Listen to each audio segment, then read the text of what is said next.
Hello and good morning, everyone. Welcome to your morning briefing for Wednesday, the 12th of February, 2025. I'm your host for today, Mike Shelby, filling in for Mark.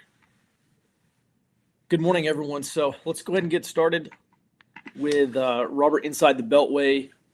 So, Robert, we've heard a number of here from the Trump administration about what they're going to do with all these federal agencies, and it looks like one of the things they're talking about is calling to abolish FEMA. Good morning, Mike. Yeah, so President Donald Trump yesterday said that he wants to abolish the Federal Emergency Management Agency and actually move disaster response and recovery to the individual states. And earlier this year, when he first took office, he did sign an executive order establishing a council to basically see if this is feasible. And I think part of this is because they recently just fired 4 FEMA employees who they said were circumventing leadership and unilaterally making payments to New York City for illegal immigrant accommodations. So I think the idea behind calling for this is that FEMA has been used in the Trump administration's mind for things other than actual emergency management. Mm-hmm. That makes sense. Yeah, it was something like $59 million going to house illegals in New York. Let's move on here to this bird flu bill.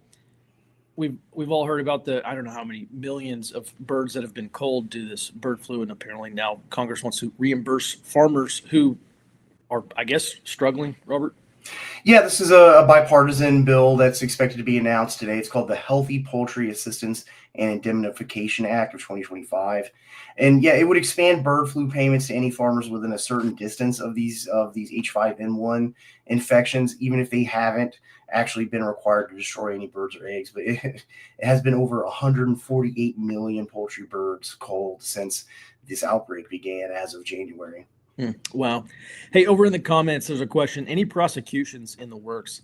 I don't know if this FEMA payment to house illegals in New York was illegal, but it definitely went against Trump administration's policies. Robert, have you seen any works to prosecute any of these federal employees maybe breaking the law? I haven't seen anything about like this, specifically with FEMA. I did see, I think we covered it yesterday, these potential leaks about the ICE raids. I know that DHS and Tom Homan were talking about they will prosecute whoever is conducting these leaks, and they say it points to potentially someone within the DOJ, the FBI. Mm-hmm. Yeah, I think Tom Homan said FBI. All right, coming up in the Senate and House today, there's a Senate hearing on the Arctic and Greenland's geostrategic importance to the United States. Over in the House, there's a censorship industrial complex. Also, there is the Fed's semi-annual monetary policy briefing will be over in the House Financial Services Committee today. And as always, we're going to monitor what is said in these hearings, and if there's anything of intelligence value, we will be sure to pass that along to you. Robert, let's go ahead and jump into this Trump fight.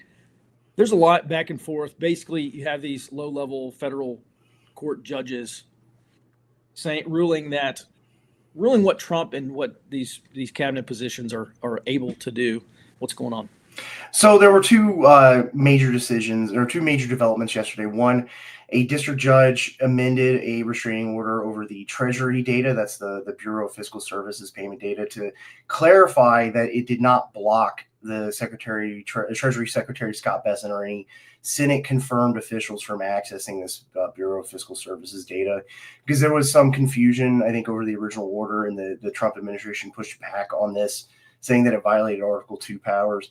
And then the First Circuit Court of Appeals actually denied an emergency appeal by the Trump administration to overturn a Rhode Island federal judge's decision to basically freeze all of the Trump administration's spending cuts. And he said Monday that they still were not complying with his order to unfreeze all this spending. So far, the courts have only imposed temporary restraining orders, and there are more hearings over more permanent injunctions or stronger injunctions. I think on multiple of these hearings scheduled Friday. And I think overall, the Trump administration is headed toward a confrontation with these federal courts over executive authority. And part of this is that, this will go to the Supreme Court. And I think one angle here is that as, the progressives, Democrats, and the left, they start exhausting a lot of these legitimate political options, like these court cases, especially if it gets to the Supreme Court and the Supreme Court sides with the Trump administration. I think they're going to start looking outside of legitimate politics in response to Trump's actions. Yeah, I think exhaustion is a key word there. And Robert, I agree with you. Just looking at all these progressive political action groups and even some Democrats, it seems like they're putting half of their chips in the basket of trying to stop Trump through the courts. And then the rest of their chips are going towards a big blue wave in the midterms in 2026. And I do question if Democrats are unable to pierce Republican dominance, political dominance, House majority, Senate majority in DC, I do question what routes they will take after that. Hey, on this topic, also, so Trump obviously, you said he wants a Supreme Court ruling here on whether or not the executive branch is able to essentially stop payments or block payments that are appropriated by Congress. How long, I guess there's a big question of how long that's going to take to escalate this case up to the Supreme Court. We'll tackle that first. It could be a few months to a year, or the Supreme Court could decide on something like an emergency appeal from the Trump administration to take the case up and make a decision, on how this is going to go early before they get to some kind of oral argument. Mm-hmm. I think that overall, this whole legal fight could take up to a year, at least. Wow. All right, so up to a year. And then given what we've seen from this blitz by the Trump administration in his first few weeks in office, looking to the balance of power on the Supreme Court, do you think, I would be surprised if Trump administration officials have not already had this conversation with certain members of the Supreme Court, but just kind of an early look, is this something that SCOTUS could actually rule in favor of for Trump? Oh, they could, and I think Thomas, he wrote an opinion back during the first Trump administration, and I think it was Hawaii v. Trump. He basically said, like, hey, we're kind of barreling towards a legitimacy issue here with these lower courts that can just put in national level injunctions, and that's bad for the court's power. So I think there's a good chance that they could actually side in the favor of the Trump administration. Mm-hmm. Before we started the show, Robert, you and I were talking, and let me just tee this up, the context of how monumental this is for this country. We've already heard from Democrats, from lots of progressives and folks on the political left, that the current balance of power in the Supreme Court is affecting its legitimacy. And Robert, as you were saying, when Democrats exhaust their legal avenues to stop Trump, the question is, will they be more likely to pursue extra legal avenues against Trump? And if this Supreme Court does rule in favor of Trump, I mean, that would be monumental for his administration, what they're trying to do in terms of deconstructing the administrative state. They say we have a constitutional crisis right now. We will have a major constitutional crisis if Democrats don't get their way in this Supreme Court ruling. So thanks for staying on top of this, Robert. All right, let's move on here to some roll-ups. So the new energy secretary, I believe, is calling for an end to coal-fired power generation. What's going on? Yeah, Energy Secretary Christopher Wright, he said that U.S. grids should stop these coal power plant retirements that we've covered over the last year. He said it's actually making electricity more expensive and decreasing power reliability. And according to an industry group called America's Power, there's more than 120 coal power plants nationwide scheduled to retire over the next 5 years. And they say this is due to Biden-era policies that have made these coal power plants basically unprofitable. Mm-hmm. And let's also put this in proper context. Robert, for the past couple of years, you were saying that the United States is heading towards a power crisis. I agree with you, because they've been taking down these coal-powered plants and not replacing it with enough green energy. So it takes something like 5 watts of green energy to achieve the reliability of 1 watt of fossil fuel energy. And it's just not there. The replacement has not been there. And we've already seen certain industries, especially these AI data centers, their construction has been delayed by up to 2 years just because there's not enough electrical production here. We see the Trump administration now trying to undo this Clean Power Plan 2.0, trying to reverse these power shortages that this country already has. Do you think this is going to be enough to avoid residential areas from being impacted, from like scheduled power outages because there's just not enough electrical generation? I think in the short term, it's not enough. I think we reported on yesterday. There's been a couple moves to try to get something else on, whether it's liquid natural gas or nuclear, and try to get it up and ahead of the queue to try to get these power plants connected. But a lot of these nuclear projects, especially, just have such a long timeline that in the short term, I don't think it's going to be enough if we see more of these coal power plants retire. Mm-hmm. All right. And there's a question about what does this mean? We actually need 1,500 or 1.5 terawatts in extra power production capacity on a green grid. Well, yes, because it's roughly 5-to-1 to achieve reliability. Because when the wind's not blowing, these wind turbines are not producing not generating electricity. When the sun's not shining, the solar panels aren't.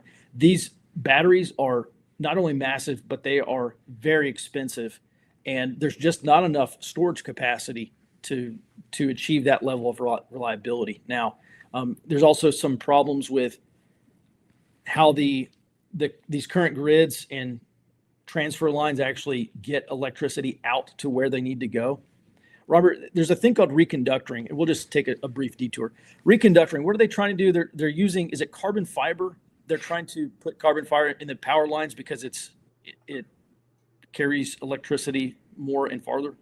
Yeah, I believe it's a mix of carbon fiber and aluminum. The idea is that they could build longer lines because they're not actually physically as heavy, so you don't have to have as many actual pylons carrying the line, and it eases some of the construction permitting, I think, too. But the issue is just we're seeing potentially aluminum tariffs, and I think the power industry has already been dealing with these supply chain disruptions over aluminum.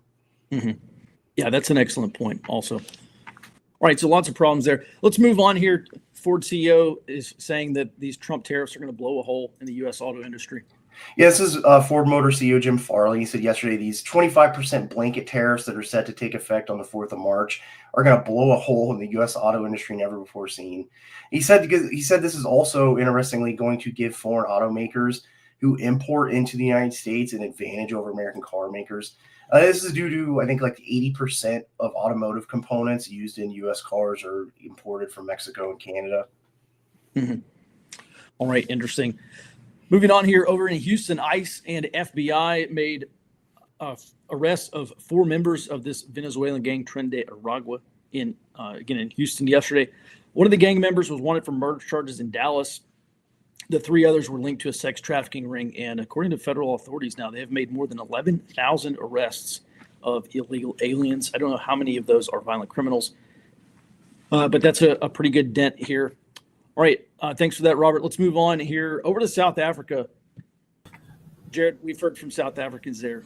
It's a pretty bleak situation with these, not only with the farm murders, but also now expropriation of land. We saw Trump come out earlier this week and he levied sanctions on South Africa. What's going on? It wasn't levying sanctions, if I remember right. It was just stopping the aid that was going there. Okay.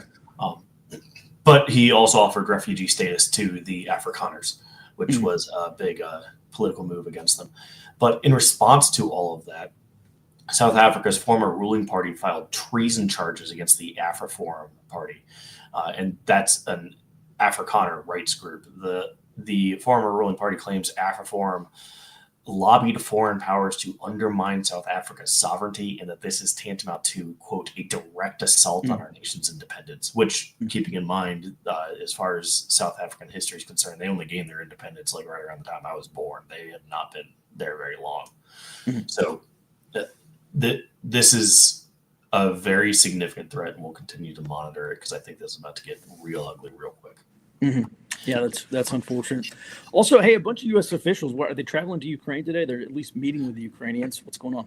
So I don't think there's one who is headed to Ukraine proper. That's Scott Bessent. He's going to negotiate a deal on their rare earth minerals, which has been a bit of a topic. By the way, that's a Treasury Secretary heading to Kiev, correct? Yes. I don't know if he's heading to Kiev specifically, but definitely to Ukraine. Okay. There's not a lot of rare earth minerals around Kiev. The defense secretary reconfirmed that America will not send troops to Ukraine and that Europe needs to commit more resources to its own defense. And then Vice President Vance, Secretary of State Rubio, and Special Envoy Keith Kellogg are also scheduled to meet with Ukrainian officials this week.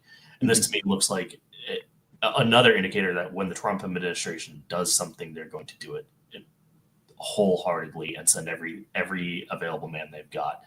Because if you pay attention, that's Treasury, Defense, Executive, Foreign Affairs, and then the expert on the situation all going together to discuss what's going to happen with Ukraine.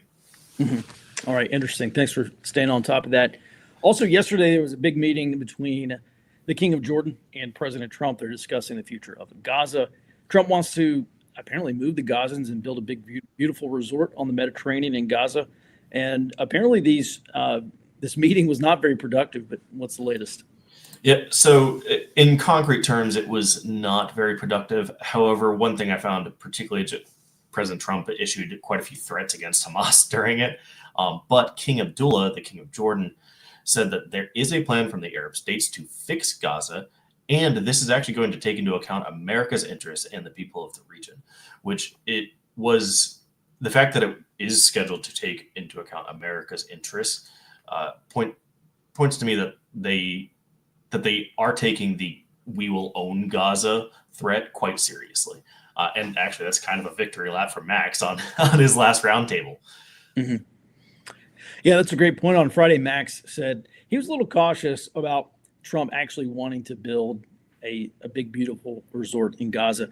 Basically, what he was saying is that this is a negotiating tactic by President Trump because he knew that it was going to make the Arabs angry, and he wanted to prod the Arabs to do more to help solve the problem instead of just sit back and shoot down every attempt to figure this out. It's a mess. It's clearly not going to be solved in everyone's best interests.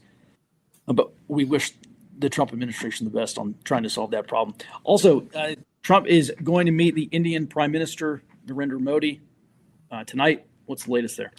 Yes. So at their meeting, they're going to be discussing deportations. There are about 100,000 illegal Indians here in America. They'll be discussing trade surpluses and the attendant tariffs to go along with those, along with strategic alignment against China.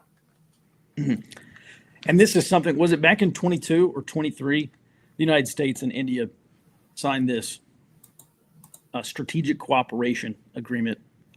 Pretty amazing to watch. And now we've been doing this similar things with Japan and the Philippines, and pretty amazing to watch the United States move diplomatically in the Indo-Pacific. All right, thanks for that, Jared. We're going to move on over to our warning items. And Robert, so the first Trump administration made this thing called the FDC. What's going on?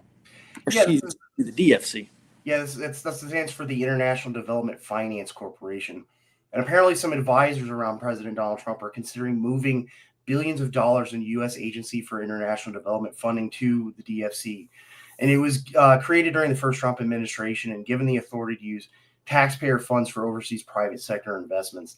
And I think this is an interesting move because this is the Trump administration, as we've talked about before, trying to keep the quote, soft power function of USAID by turning that function over to the DFC. And I think this does two things. One, it would eliminate a major source of financing for progressive and far-left political groups, but it also shifts this soft power goal from political ideological objectives that have been pursued under USAID toward an economic statecraft model that probably more closely mirrors China's Belt and Road Initiative. And that's been a major criticism of this move, of the Trump administration's moves on USAID, is that it's opening the way for China to swoop in and take advantage of lack of U.S. soft power. But I think China has been doing that. I mean, that's something we've been talking about for a long time now. Even in Latin America, China has been doing that regardless of what USAID has been funding. And I think this is a move to more directly oppose that in the same way China does when they make telecoms and infrastructure investments. Mm-hmm. So presumably the Development Finance Corporation, in attempts to gain U.S. support abroad, are not going to be funding trans operas in Bangladesh. They're going to be building power stations or investing in actual economic infrastructure in these countries to gain support. Is that correct? That's the impression I get from this move, yes. Okay. All right. Great. Thanks. Let's move on here to the next item. So, Robert, it looks to me like Democrats are opening up another line of attack, saying that these Trump administration moves, gutting the federal budget, is actually producing banking instability. Is that where they're going here? I think so. And this is Elizabeth Warren and a group of Democratic senators. And they're asking the Federal Deposit Insurance Corporation's Inspector General to investigate if this Trump-imposed hiring freeze on FDIC bankers is actually threatening the stability of the U.S. banking system. And I think this is something they're likely to do with some of these other independent regulators. They're looking for inspectors generals to find that the Trump administration is destabilizing financial systems. And I think what will become a political and media pressure campaign. And this is important for the FDIC is one of those regulators that has been used by the Biden administration to debank political opponents and unfriendly industries. And I think they're also trying to save it from major reforms by the Trump administration. Mm-hmm. Interesting. Well, I will bring this up. Colonel John Boyd gave us this wonderful gift that he called grand strategy. It's a very important concept. Grand strategy, he said, is the effort to connect yourself to as many power centers and lines of support as possible, while simultaneously disconnecting your opponent from as many power centers and lines of support as possible. And this is exactly what the Trump administration is doing. He went after Elizabeth Warren's pet project, the Consumer Protection Finance Board. Now he's going after trying to reform FDIC and going after all these little power arms that the progressive establishment elite have used for decades now. Pretty amazing to watch. What a time to be alive. Thanks for that, Robert. And then finally, I think looking here over at Congress, Republicans are one seat down, and apparently because Elise Stefanik moved to the Trump administration, and so apparently Governor Hochul wants to hold up this special election. What's going on? Yeah, this was a bill we talked about, I think, last week, where the New York State Legislature, working with House Minority Leader Hakeem Jeffries, wanted to pass a state-level bill that would allow Kathy Hochul to delay the special election to replace Stefanik until November. Ostensibly, the idea is that they would save money in election infrastructure and have greater turnout. But I think the idea, obviously, is that it would also lower the vote margin that the Republicans have in the House when they're heading into some important, must-pass spending bills. But now Hochul's asking the state legislature to hold up on this bill as a negotiating tactic with the Trump administration over congestion pricing in New York. And I think this is important because Democrats have so far said they're not planning to force a government shutdown, but this would, I think, give them more leverage when it comes to passing these must-pass spending bills and the debt ceiling fight coming up. Mm-hmm. As a reminder, what that date's coming up on 14 March. Basically, Republicans in the House and the Senate will need some Democrat votes to pass a debt ceiling and a spending bill. And I guess this is the argument here, Robert, is that there are some Republicans who are not going to vote for a debt ceiling increase out of fiscal principle. And so Hochul wants one less Republican vote there, so they need more Democrat help, correct? Yeah, I think that's the thinking behind this. Okay. All right. Thanks for staying on top of that with us. And then thanks, Robert. Let's bring Jared on because the U.S. Navy sent a ship through the Taiwan Strait. And China actually has a very interesting history of trying to counteract these freedom of navigation operations. I guess this is more of an intelligence gathering mission, but what's going on? Yes, so the U.S. Navy sailed an Arleigh Burke-class destroyer and the USNS Bowditch, a survey ship, through the Taiwan Strait on Sunday. Now, this particular survey ship, China has harassed out of the Yellow Sea 3 different times in the early 2000s, and the People's Liberation Army Navy actually seized its underwater drone back in 2016. So they have a long-standing history with this particular ship of treating it rather poorly. This flotilla's composition is really unusual. Normally you see multiple combatants or maybe you see their tanker go along with them, but it's rarely ever an intelligence ship or a survey ship in this case. And this is a particularly sensitive area due to all those factors. I think this is going to incense the Chinese, especially because they know this ship. they've seen it around for 25 years. Now, the repeated provocations, such as these freedom of navigation operations, the cooperation with the Philippines down on their MMCAs, that's the multilateral maritime cooperative activities, the large-scale exercises that are aimed at China. I think all these are going to increase tensions in the short term and make China a bit more aggressive. But ultimately, I think it's going to lead to China backing down from its more aggressive activities. Mm-hmm. All right. Hey, let's talk about what this survey ship is actually doing here. We've seen Russia and Chinese survey ships, and they say, "Oh, hey, we're mapping the seafloor to make sure our commercial ships don't hit something." But are they actually doing essentially intelligence preparation of the battlefield? They're looking for places to put mines, or what are these survey ships actually doing?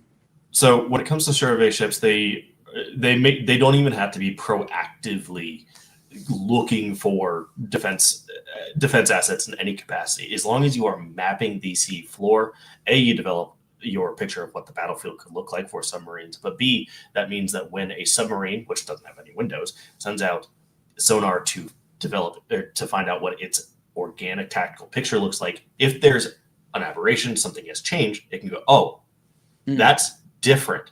What is this? This also helps for any kind of shallow water pilots, which you need in order to come into ports, that they can do a very similar thing, noting, hey, we're expecting this obstruction in these areas, checking for shipwrecks, anything like that, to understand what is down there and be able to establish what is normal. Mm-hmm. All right, interesting. So it's baseline mapping, so they could say, this little blip right here wasn't here 6 months ago. This is some kind of Chinese defense or something, right? Yep, could just be a change in the seafloor, but you still got to figure out what it is. Mm-hmm. All right, interesting. All right, Jared, let's move on here because the Taiwanese semiconductor manufacturing company, they're trying to avoid these Trump tariffs. What's going on? Absolutely. So for the first time ever, they're holding a board meeting here in America, and this is specifically to discuss how do we avoid these tariffs. We've had a couple of pieces about Taiwan specifically trying to avoid tariffs. They're facing 100% tariffs. And the company is reportedly considering a packaging plant in the Arizona foundry, near the Arizona foundry. That way they can produce, package right next door, and then send it to where it needs to go. They are considering increasing investment in America, which the Taiwanese government actually has used that option for other industries. And they're considering accelerating the advanced chip manufacturing timeline at the Arizona foundry. I believe it's 2028 when they're going to they plan to have those lines up and running. Right now, the Arizona foundry is one generation behind the Taiwan-based foundries as far as chip manufacturing goes. Mm-hmm. All right. And then I think, is this the last item, Jared? Yes, this is the last item. Okay. All right. Well, Robert and Jared, thanks for that. I think that we do have a question maybe we'll get to here. Ben asks, Nayib Bukele, who's the president of El Salvador, yesterday said he had the same problem with activist judges in 2021 at the start of his anti-gang campaign, and he said he impeached them all. What is the process of cleaning up the judiciary? Great question, Ben. Robert, we have actually seen Elon Musk has been saying impeach the judges. Vice President Vance has been saying ignore the judges. I don't know if he's called for their impeachment yet, but that's kind of like the next logical conclusion here. So what actually is the process of impeaching these activists? I mean, I think you could characterize them as activist judges, but what's the cure? Well, it's the same impeachment process basically as any other official. Like basically, they have to have committed a high crime or misdemeanor. Or, it's kind of murky with judges, I think, because it says as long as they're serving in good behavior or something like that. But I don't think the Trump administration could just unilaterally remove federal judges, and that's why there's always this race every administration before the end of the administration to get these federal judges seated. And that's why the Biden administration was racing to get all these appeals court judges in. Mm-hmm. All right. So just kind of last word on this outlook for Trump. I think Trump said yesterday that he's going to follow these court orders and I guess try to escalate this case up to the Supreme Court. You say this could take a year to actually solve. Up to it could take up to a year. And I think in the case of Trump saying that, because I did see his comments, I don't think he really could say. He has no advantage to saying he's going to defy the courts, even if he does end up defying the courts. Like, there's no reason for him to say otherwise, I think. And I think people are reading a lot into his comments that one of the things about Trump is that, if you ask him a question on the spot, usually he'll just agree with you. And in this case, I think it's a strategic thing. There's no reason to kind of play his hand too early. Mm-hmm. So say he's complying with the courts and maybe not actually comply with the courts. I think that's a possibility. Yeah. Okay. All right. Well, again, what a time to be alive. Robert, Jared, thanks so much. Thank you at home for watching, or at the office for watching. That's going to do it for today's morning briefing. We'll be back in your inbox tomorrow morning, back on the show starting at 08 Central Time. Until then, be well and stay out front.